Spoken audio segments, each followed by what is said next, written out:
Well, I was going to say you made it look like it wasn't deep. As you can tell, we're a little bit stuck. No, instead of riding my snow machine back, I was thinking about just driving my tent back to the trailhead where the truck is. Yeah.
going the other way now. So we've decided to camp right here. As long as the wind doesn't come up, it'll be awesome and there'll be a great view. I'm going to try to get up in there. We got about probably 2 feet or 3 feet of snow.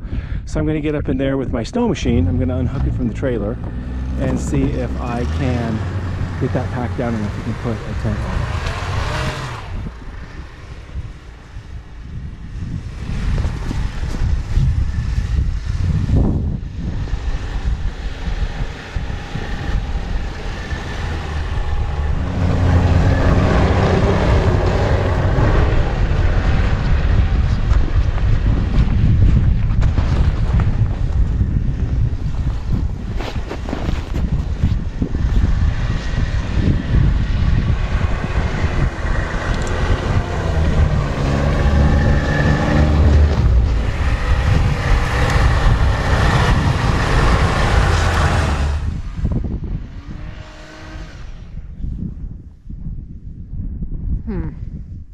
I think he's stuck. Let's walk over.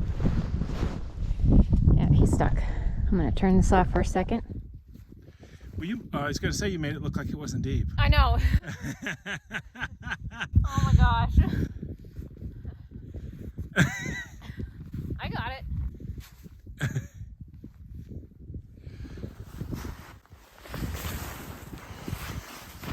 Yeah, it's pretty deep. Yeah, it's pretty deep. Oh wow. This is gonna be fun. So, as you can tell, we're a little bit stuck. It's probably about 3 to 4 feet of snow here. It's not touching the ground yet. So the plan is going to be, I'm going to dig down some on the sides. I'm going to stomp this down. I'm going to dig down some in the front, and then we're going to try to stomp a trail out of here enough to get it up on plane.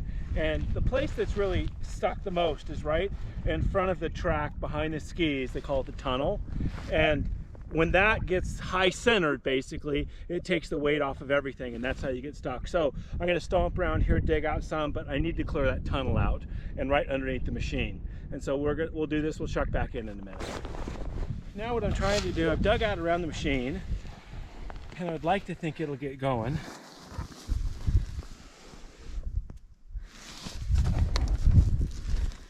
And so what I'm doing here is kind of stomping down a ramp so that once I get moving, I can get a little momentum. And I'm just going to go like crazy and try to get it up on plane. And if I can get it up so I'm floating on the snow, then I'm going to be golden. And it seems like the more times you try this and fail in the same spot, the worse it gets. So you kind of want to make sure this first run is going to be good. And you can see I've cleared out underneath the tunnel. I'm going to get the skis so that they start by almost going downhill. And this is just horrible powder. All right, I'm about ready to give it a shot here. Yeah, I would say the more work up front, the better off we're going to be. Yep. I mean, it's kind of tempting to just sort of give it a shot, but like you said, sometimes that just makes it worse. Oh yeah, that there. See that ski leveling out there? Yeah, I can feel that. Okay, I think I'm going to give it a shot. Okay, I put my jacket back on. I was too hot to wear it, but I'm putting it on so it doesn't fall off my machine on the way out. As you saw, we dug everything out. We kind of got a ramp. See if we can get out of here.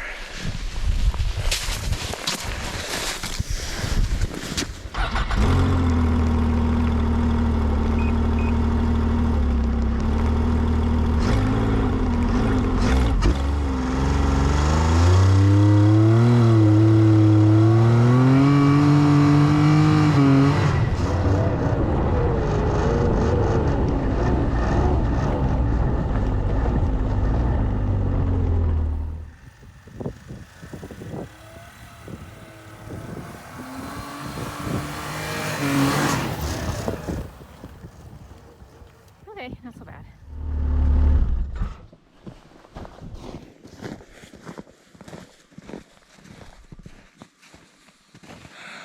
Well, it's nice to be back on the trail. So we'll have to see what we're going to do here about the tent. We'll see. I don't really want to get back up in there too bad. So we'll see what we do.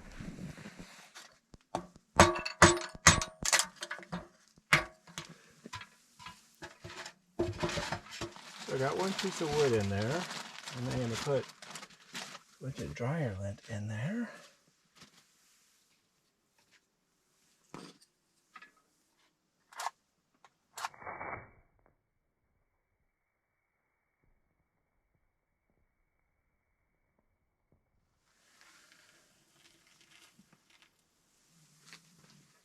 Is this right? Yep, the flue is open, yes. Thanks for checking.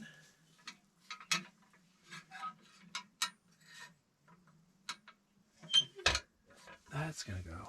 So we'll get that rolling. We'll get our air mattresses up, get our sleeping bags out, and get some coals going and make some dinner. Yeah, sounds good. All right, we're gonna have hot dogs or sausage dogs for dinner, and we got a dessert that we're gonna try. We've never tried this before, so it could be a disaster. And so you're supposed to bake it, so we're gonna do a version of an oven. And so we're gonna go ahead and jack this up on wood, so like trivets, we'll call it, because it sounds really fancy if you say trivets.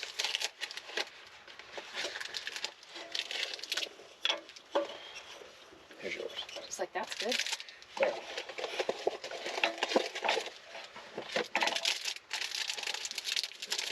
And these are supposed to take a while. We'll read the directions in a second, but I'm guessing you're supposed to unwrap them here. That would make sense.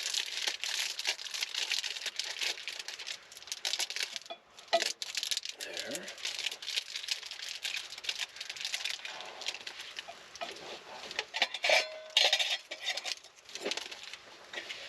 And then I'm going to just put,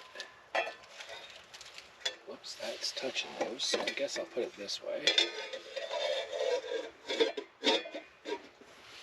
Kind of like that. Yeah. Perfect. And let's see what the directions say, just so we know. Here's a tip from Martha. Wrap in parchment paper and tie with baker's twine for extra special presentation. Well, did you bring any of that? Nope. Neither did I. Here we go. Preheat oven to 350. Done. Okay. With rack in the center of the oven. Perfect. Oh, yeah. Remove pie from wrapping, place on baking sheet. Yep. Bake 20 to 23 minutes until center is warm. Cool completely before serving. I'm eating mine hot. I want mine warm too. Yeah. Okay, so let's So we're pretty much gonna. we're gonna say about a half an hour probably ish. Yeah. Yeah, that's enough time hopefully to get our sausage dogs cold. Yeah. Nice. Okay, sounds good. Okay, let me That's got stuff in it. Don't let it drop over there. put it in here. Oh yeah, I forgot. The burnable. All right. Clean the dishes. Oh. What? Well, I did this with an axe earlier, and then I didn't finish it up with a knife and make it all. You hold my dog for a moment there. A moment too. What's this That's one? a cheddar jalapeno sausage dog. Oh, I bet it's spicy, huh? It is, yeah.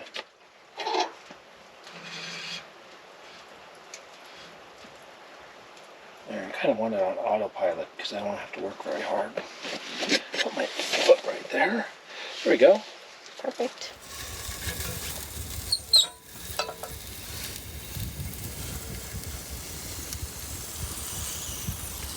Wow, that looks like delish. That's full on gourmet there.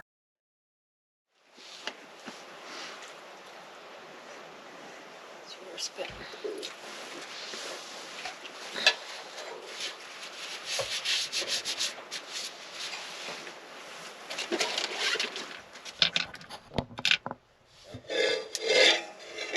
Oh, those look good. I don't know. Oh, let me poke it. Oh, I'd say it's. I'd leave it in there a little bit longer. I think it's a little doughy Okay. on the top still. okay. Well, I they're think not like another burning. 15. That's good. They're not burning. Here.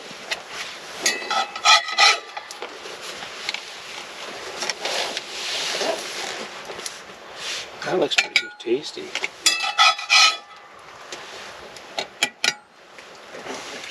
Fork for you I don't know. There's a lot of heat coming out of there. and a fork for me.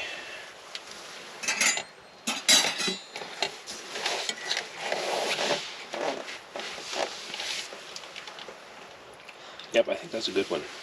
Very good. Nice.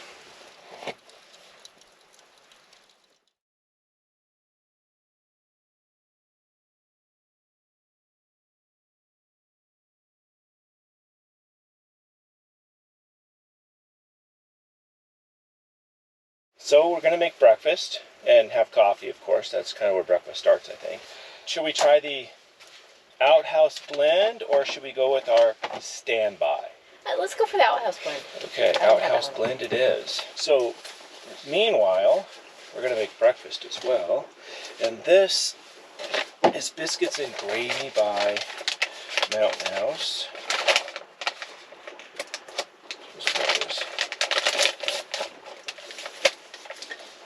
There, and it says, if that starts getting coffee out. Get the little moisture sucker packet out. I think what you're supposed to do with those, you're supposed to burn them. I think I read that somewhere. Discard carefully, add 1.5 cups of water. That'd be 12 ounces of water.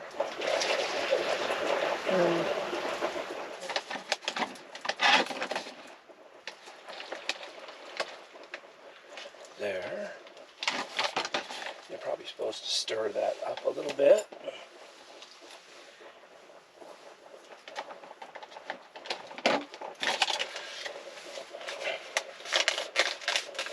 Seal that, and then what? Blah, blah, blah. Wait 5 minutes. Stir again and reseal. Let stand for 4 minutes. So about 10 minutes. So by the time the coffee's done, that should be done. Perfect. And then this thing's, our water boiler's about out of water. All right, it's probably been 5 minutes or whatever, long enough to stir my biscuits and gravy.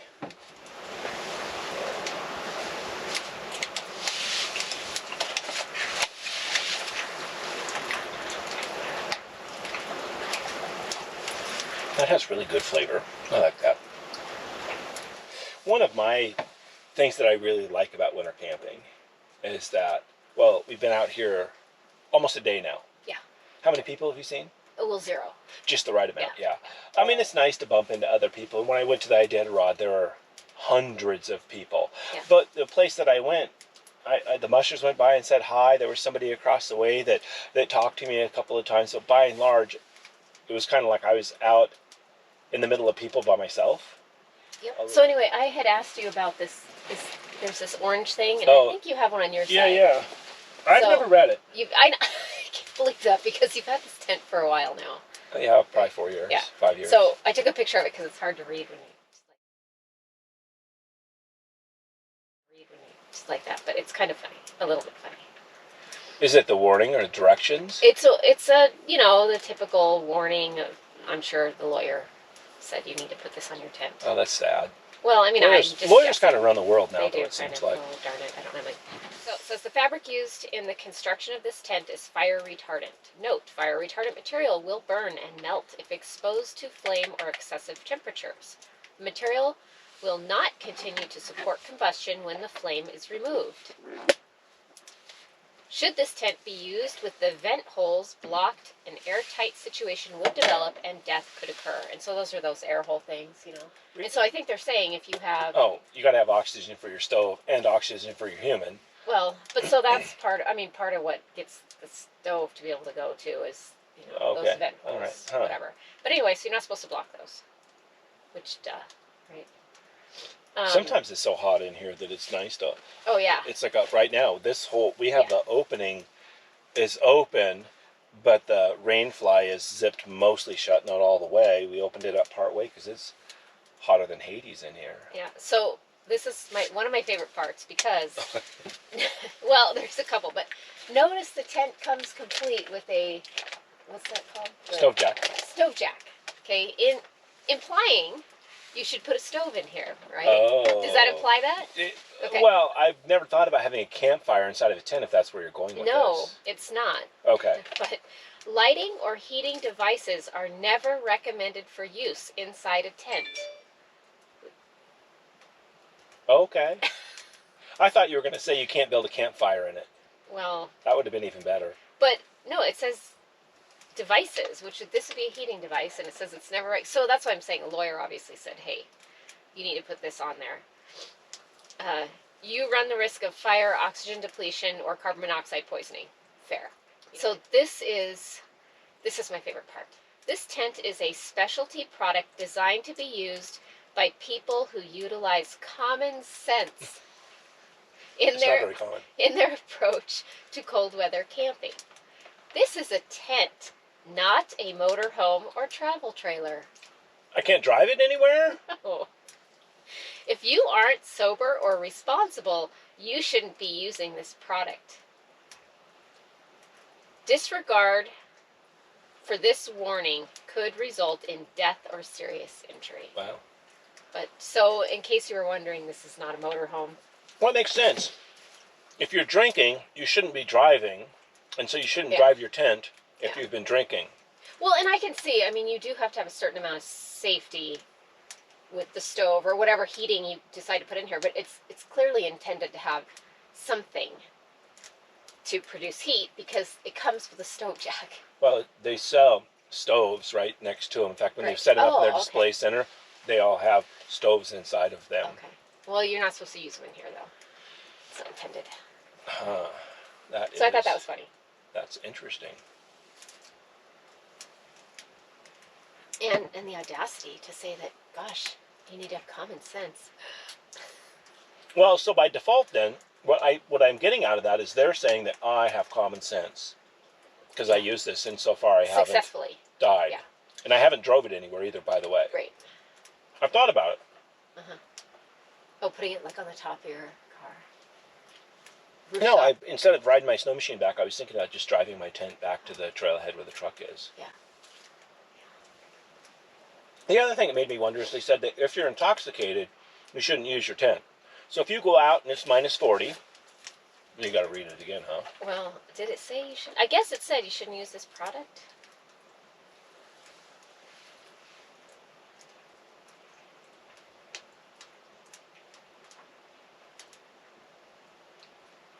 If you aren't sober or responsible, you shouldn't be using this product. Okay, so here's my question then. I'd like to talk to the guy that wrote that. If you went out on the way back and it was minus 40 and you were intoxicated, you drank and you got intoxicated, are you supposed to leave your tent until you're sober to come back in? Well, if it's minus 40, you've already shown that if you're going to get intoxicated, that you do not have common sense. Okay, I'll go to minus 10 I mean, then. Minus 10.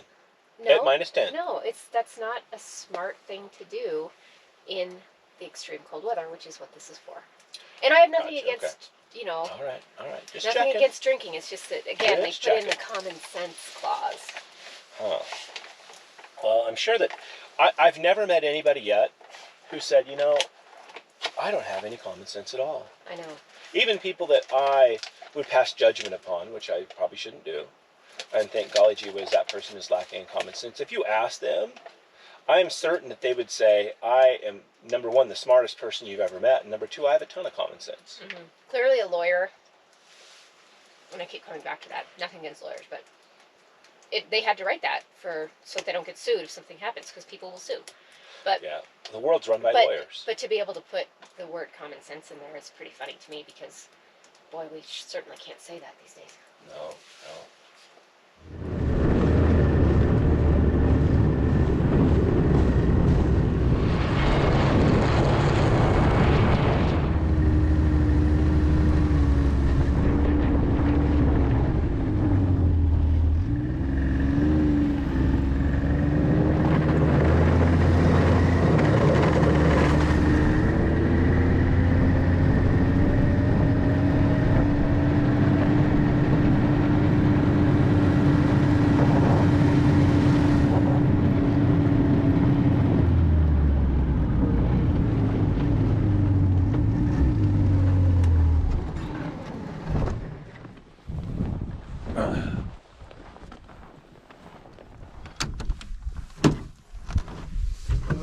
Well, that was certainly fun.